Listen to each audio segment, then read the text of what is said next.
Rihanna heard a pregnant cleaning lady singing one of her songs. What happened next changed both of their lives forever. Subscribe to the channel and let us know in the comments, what city are you watching from? The arena was silent. Rows and rows of empty seats curved around the stage like quiet guardians, waiting for the storm of sound, lights, and energy that would soon explode within its walls. The only noise? A faint hum from the stage lights being tested and the distant hiss of ventilation.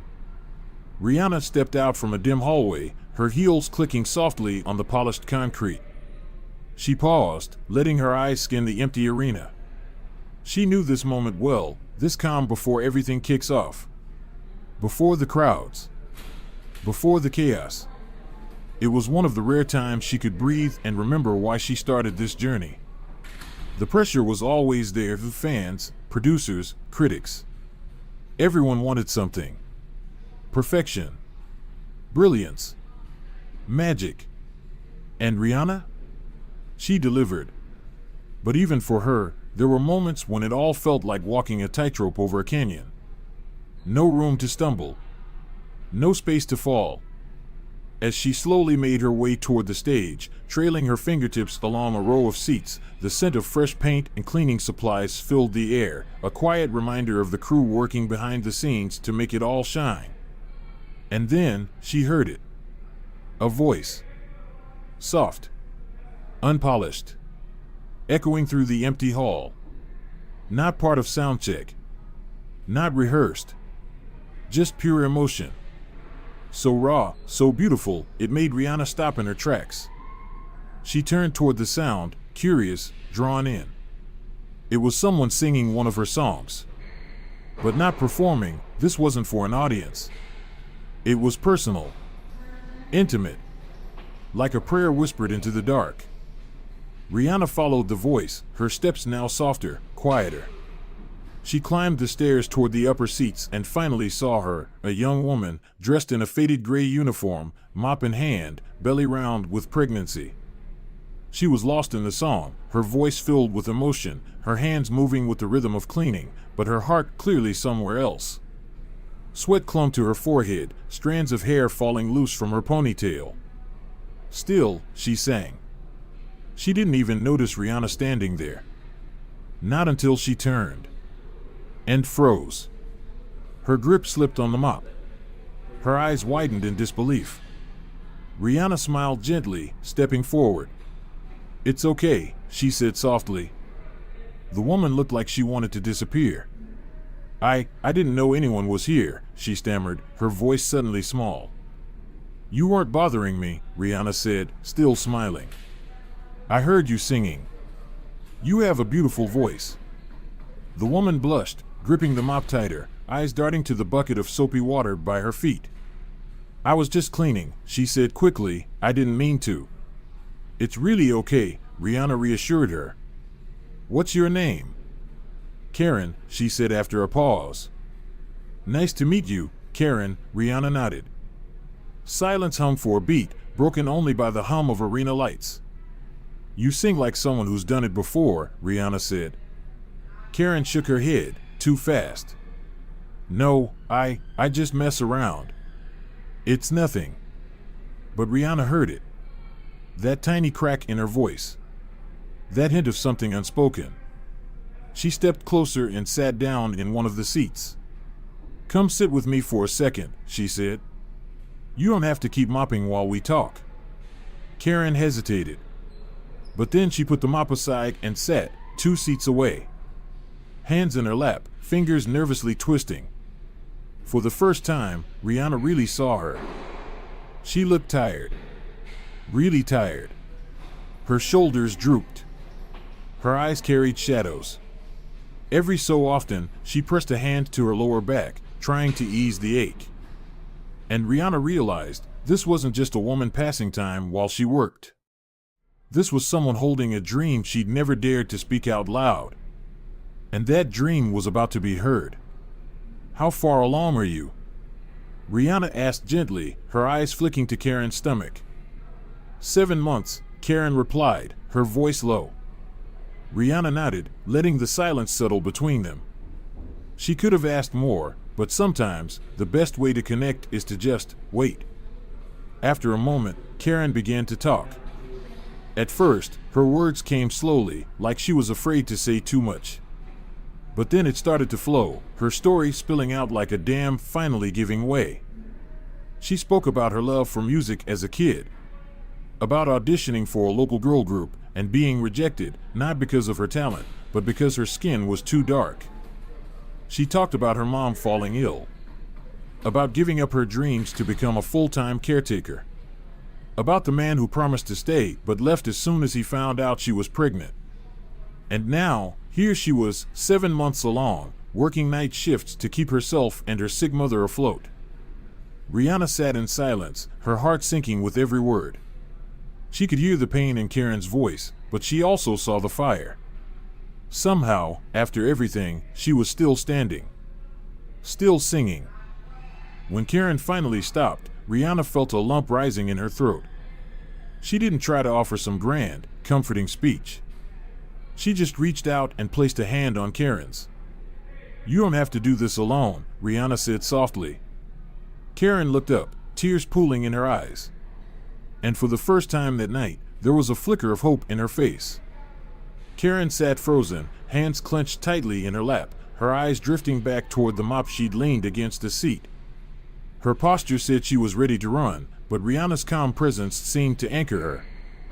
The story she'd just told still lingered in the air, raw, fragile, and true. Rihanna didn't rush her. She knew how moments like this worked.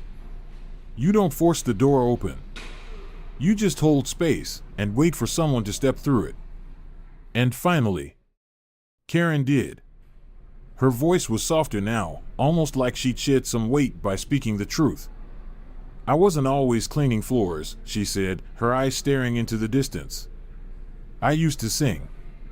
Not just around the house or in church, like really sing." Rihanna leaned forward, quietly listening. Karen tucked a strand of hair behind her ear. "When I was 17, I auditioned for this girl group. They were supposed to be the next big thing. I practiced for weeks, skipped school just to rehearse." She gave a small, almost invisible smile. "I killed it. I knew it. Everyone in the room knew it. Even the judges." But her smile faded. "One of them pulled me aside afterward. Told me I had talent, but not the right look.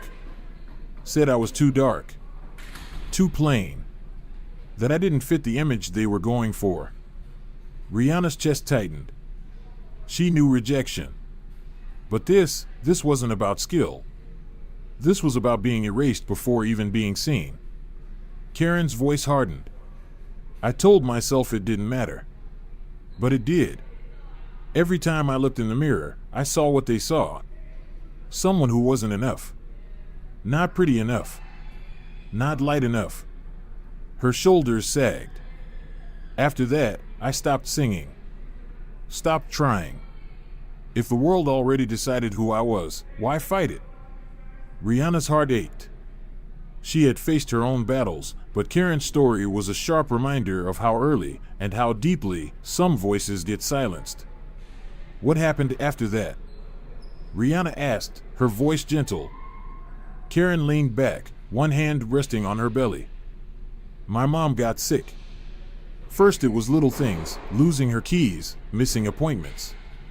Then the doctors said it was early onset dementia." She paused, swallowing hard. "She couldn't work. Couldn't take care of herself. So I dropped everything, school, music, friends.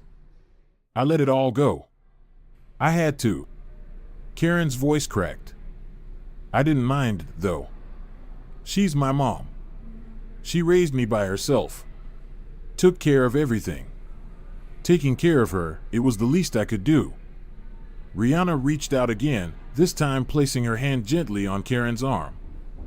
It wasn't pity. It was connection. Respect. Because sometimes the strongest people are the ones singing in the shadows while holding the weight of the world on their shoulders. "But it wasn't easy," Karen continued, her voice barely above a whisper. "The bills kept piling up. Meds for my mom, rent, doctor visits. I took whatever jobs I could find. None of them stuck. No one wants to hire someone who always has to leave early or call out. She looked down at her worn shoes, scuffed and tired, like she was. And then I met him. Scott. For a second, her face softened. He made me feel like things could actually be different. Like I wasn't just surviving anymore. We talked about building a life, a family. Karen paused, swallowing hard. But when I told him I was pregnant, her breath caught. He said he wasn't ready. Said he couldn't handle it. And then he left. Just like that. Rihanna felt a wave of anger rise in her chest. She knew that kind of man. The ones who disappear when it really counts. Karen wiped her eyes quickly, clearly trying not to break down in front of someone like Rihanna. I didn't have time to fall apart, she said. I had to keep working. I had to keep a roof over our heads for my mom, and now for the baby. Her hand rested gently on her belly. So, here I am. Scrubbing floors. Singing to myself when no one's around. Trying not to think about what could have been. The silence that followed was heavy. But beneath it all, Rihanna saw something powerful, resilience. You didn't stop, Rihanna said after a pause. No matter what life threw at you, you're still here. Still fighting. And I can hear it in your voice. You still have something to say. Karen gave a weak laugh. Doesn't feel like I've accomplished much. But you have, Rihanna said, firmer now. You matter. You're not done, Karen. You're not even close. Karen looked at her, startled. What do you mean? Rihanna smiled.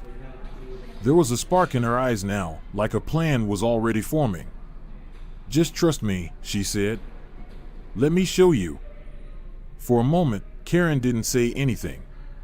But something shifted in her expression, a flicker of something she hadn't allowed herself to feel in a long time, hope. And maybe, just maybe, a small part of her started to believe. A few days later, Karen stood outside a small brick building. A community center. The paint was chipped. The windows were mismatched.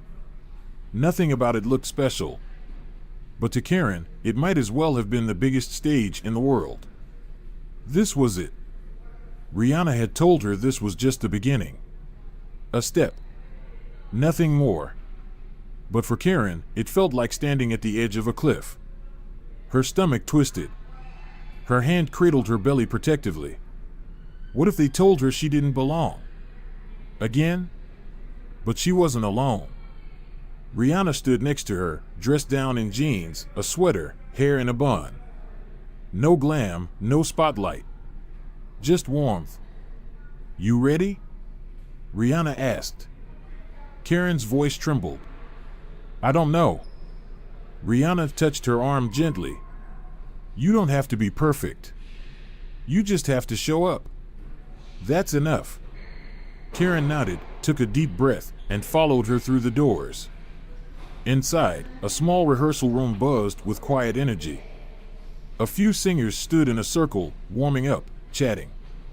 Their eyes flicked toward Karen, curiosity flashing across their faces. Karen's heart raced.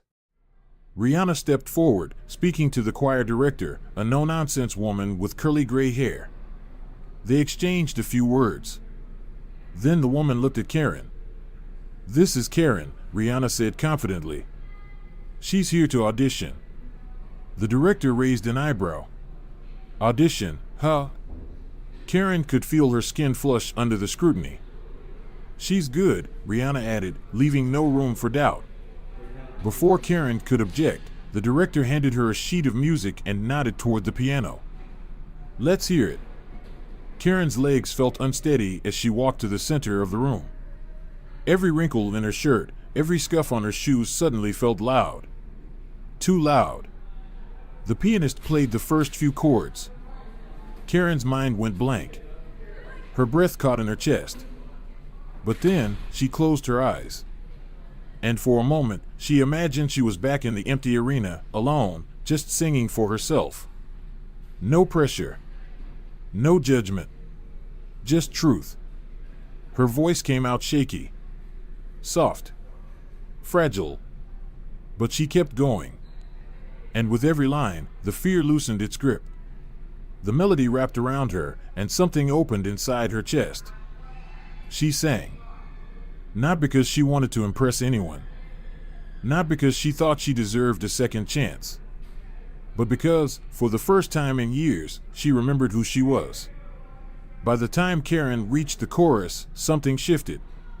Her voice, once timid and unsure, began to rise with unexpected power. It filled the room, warm and alive, as if all the years of struggle had somehow been waiting for this one moment to breathe. She wasn't just singing anymore, she was living. And when the final note faded into silence, Karen slowly opened her eyes. The room was still. No one moved. Then the director gave a single nod. "You've got something," she said. "We'll need to work on control, but the raw talent's there." Karen's chest tightened. Was that approval? "You're in," the director added. Karen blinked, stunned. "Wait, what?" "You're in," the woman repeated. "Rehearsals are Wednesdays and Fridays. Don't be late." The rest of her words blurred. Karen turned to Rihanna, tears already forming in her eyes. "I told you," Rihanna said gently. "You just needed a chance." The days that followed passed in a blur. Rehearsals. Late-night vocal warm-ups. Endless practice. Karen pushed herself harder than she had in years, peeling back the layers of self-doubt and fear that had wrapped around her voice. She was rediscovering not just her sound, but herself. But it wasn't easy. Her body ached. The pregnancy weighed heavier with each passing day. She was still cleaning floors at the arena, scrubbing toilets long after everyone else had gone home. The money barely stretched. Her mother's condition worsened, and the medical bills stacked higher every week. And on some nights, especially the ones when her back throbbed and her voice cracked, Karen would wonder if she was being foolish. If chasing this dream was selfish when her real life was still falling apart. But Rihanna never let her quit. When Karen's confidence crumbled, Rihanna stayed late, coaching her through every missed note. When her doubt returned, Rihanna reminded her why she'd started in the first place.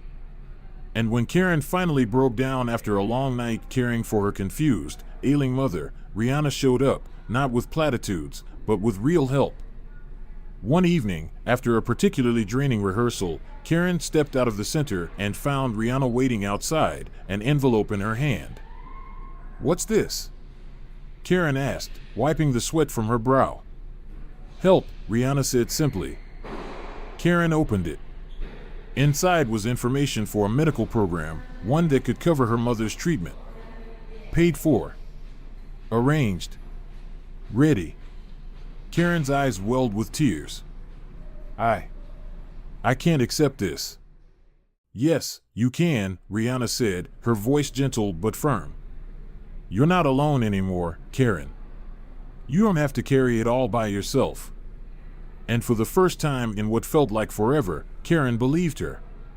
A few weeks later, Karen found herself in a real recording studio. The mic stood in front of her, the booth window reflecting her image back, tired, unsure, pregnant, but here. Her hands trembled as she slid on the headphones. The music started. And just like before, she let herself fall into the rhythm. It wasn't flawless. It didn't have to be. It was real. And as her voice poured through the mic, Karen felt something shift again, not outside, but inside.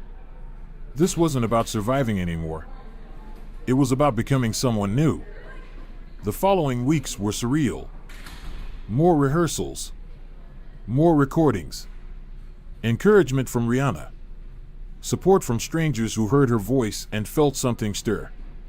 For the first time in years, Karen woke up with purpose, with possibility. But dreams don't cancel reality. Her back pain got worse as her due date approached. It became harder to move during her cleaning shifts. Her manager, who once ignored her, now watched her like a hawk, pointing out every slowdown, every pause. One afternoon, after she finished mopping an entire corridor on aching legs, Karen was called into the supervisor's office. "We need to talk about your performance," he said, cold and direct. Karen already knew what was coming. "I've had complaints," he continued. "You're taking too many breaks. Some of the staff say you're not finishing your shifts." Karen opened her mouth, but the words caught. What could she even say? That she was skipping meals to get through the day? That her legs barely held her up anymore? She just nodded. "I'll do better." The supervisor didn't respond, just looked at her like a countdown had already begun. When she got home that evening, everything collapsed at once. Her mother was worse than ever, confused, frightened, asking Karen the same questions over and over. Where were they? Why was Karen's belly so big? Karen answered them. Again and again. Until finally, she sat down on the edge of the couch, dropped her head into her hands, and cried, for the baby she wasn't ready for the mother she was slowly losing, and for the dream she had dared to believe in, but still feared she might lose. The fear sat heavy in Karen's chest that night, this creeping sense that everything she was building could fall apart at any moment. But the next morning, she got up. She showed up. She went to rehearsal. By week 3, though, the exhaustion was written all over her face. Her voice, once steady and clear, began to falter. Notes she had hit effortlessly just days before now came out strained. Off. Tired. She felt the shift. She noticed the sideways glances from the other singers. The quiet exchanges when they thought she wasn't looking. The pity. The doubt. During a short break, one of the women approached her. She was younger, confident, stylish, polished in a way Karen had once dreamed of being. "You okay?" the woman asked, her tone polite but detached. Karen forced a smile. "Yeah, just tired." The woman paused, clearly not convinced. "Look," she said, "I'm not trying to be rude or anything, but maybe you should take it easy for a while. Rest. Come back when you're ready." Karen froze. She wanted to scream. To explain that she couldn't just rest. That this wasn't some side project she could press pause on. This was her lifeline. Her shot at reclaiming something that had been stolen from her. This was her fight to stay afloat. But instead, she just nodded and turned away. Rihanna noticed it immediately. After rehearsal, she pulled Karen aside. "What's going on?" Rihanna asked, her voice gentle. Karen tried to wave it off. "I'm fine. Just tired." But Rihanna didn't budge. "Talk to me," she said. "Please." And that was all it took. The words poured out. The job. The bills. The looks she got from the others. The pressure. The loneliness. The creeping fear that no matter how hard she tried, she was always going to fall short. "I'm trying," Karen whispered, her voice cracking. "I'm trying so hard. But it's like, no matter what I do, it's never enough. And I'm scared. I'm so scared I'm going to lose everything before I even get the chance to make it." Rihanna listened without interrupting. Then she took Karen's hands, steady and strong. "You're not alone in this," Rihanna said quietly. "I told you that. And I meant it. And she proved it." Within days, Rihanna had arranged for a lawyer to help Karen file for temporary disability leave from her cleaning job, so she could rest, recover, and focus on her pregnancy without worrying about losing her only income. She also brought in a social worker, someone who specialized in dementia care. Together, they helped Karen access services and support for her mom that she hadn't even known existed. For the first time in months, maybe years, Karen could breathe. But not everyone was happy about her rising. Rumors started circulating. Whispers behind her back. That she was getting special treatment. That she didn't belong in the group. That she was only there because of Rihanna. Karen heard it all. And each time, it stung. But this time, she didn't walk away. because deep down, she knew the truth. She was earning this. Every rehearsal, every note, every sleepless night. She was building something, rebuilding herself. Within the choir, the whispers began. They said Karen was only there because of Rihanna. That she was writing fame, not earning her place. That she didn't belong. Karen heard it all. The sharp, cutting comments. The looks. She's pregnant and barely keeping up, one singer said after rehearsal. She should just focus on being a mom, not chasing a dream. Karen kept walking, but those words hit deep. That night, Rihanna called. How are you holding up? Karen didn't pretend this time. I feel like I'm falling apart. No, Rihanna said gently but firmly. You're not. You're bending. Not breaking. And for the first time in days, Karen let herself believe it. The next morning, she walked into rehearsal with her head high and fire in her chest. She stayed late. Practiced harder. She pushed through the exhaustion, through the fear, through the noise. And little by little, the whispers faded. One evening, after a particularly tough session, the choir director nodded at her. Good work today. It was a small moment. But for Karen, it felt massive. She walked out of that room with her shoulders a little straighter and her heart a little lighter. The battles weren't over. But she wasn't fighting alone anymore. And then, the stage. Karen stood at the edge, heart pounding like it might crack her ribs. The house was quiet, but she could feel the eyes waiting. The pressure building. This wasn't the arena she'd scrubbed floors in. Tonight, she wasn't in the shadows.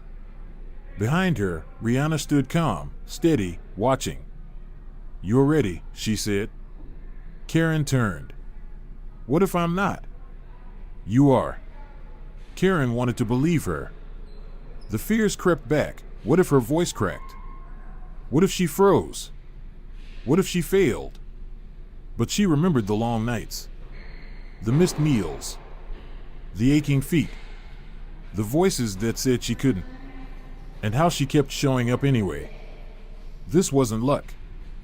This was earned. The concert began. Karen blended into the choir, her voice steady, her heart racing. And then, her name was called. She stepped forward. Hands trembling. Lights dimming to a golden glow. The first piano notes echoed through the hall. Karen closed her eyes. And she sang. Softly at first. But as the melody swelled, so did she. Her voice filled the room, not perfect, but honest. Powerful. By the chorus, she was soaring. The crowd held its breath. And when the final note rang out, applause. A wave of it. People stood. Cried. Karen opened her eyes and felt it. Not pity. Not surprise. Respect. After the show, strangers surrounded her. You moved me. Your voice, it felt like my story. The choir director pulled her aside. You should consider auditioning professionally. Karen was stunned. But the moment that mattered most came later, when she saw Rihanna waiting backstage. You did it, Rihanna said, pulling her in. Karen laughed, a real laugh, full and free. I still can't believe it. Believe it, Rihanna said. Because this is just the beginning. And it was. Videos of Karen's performance went viral. Producers called. Journalists wrote articles. Her story resonated because it was real. Raw. Familiar. She started recording. Singing at events. But she didn't let it go to her head. She kept rehearsing. Kept caring for her mom. Preparing for her baby. At one event, she spotted the same woman who once told her to give up. Karen didn't say a word. She didn't have to. Success was the only answer she needed. Rihanna never stopped supporting her. She opened doors, but stayed behind the scenes, guiding, not leading. One day, over coffee, Karen asked, "Why me?" Rihanna smiled. "Because I saw myself in you. I know what it's like to fight for a place in a world that doesn't want to let you in. You were always enough. You just needed someone to remind you." Karen reached out, squeezed her hand. "Thank you." Rihanna smiled. "Don't thank me. Just keep going." Karen did keep going. She gave birth to a beautiful daughter. Named her Hope. And suddenly, everything made sense. Late-night feedings, rehearsals, health appointments, she juggled it all. Not just surviving, thriving. Rihanna invited her to help launch a nonprofit for single mothers, offering child care, education, and second chances. Not charity, just change. "You're the inspiration," Rihanna said. Karen could hardly believe it. But the messages started pouring in from women across the country. "I see myself in you. You made me believe I could try again." Karen began speaking at events, sharing her truth. Not to perform, to connect. With Rihanna's help, she recorded her first album. It was about love, loss, and hope. The critics praised it. Audiences embraced it. But the real win? Singing with her daughter watching from the wings. Not just dreaming, but living proof that dreams were worth chasing. That night, as the lights dimmed and applause filled the room, a young woman sat in the audience, someone who had been told she wasn't enough. But as she listened to Karen's voice rise, she felt something shift. And maybe, just maybe, she would leave believing in herself again. Thank you for watching. If this story moved you, subscribe to the channel so you never miss a new video. Drop a comment. What part of Karen's journey hit you the hardest? And don't forget to share this with someone who needs a little hope today. There's more to come. Stay inspired. Stay strong. You're not done yet.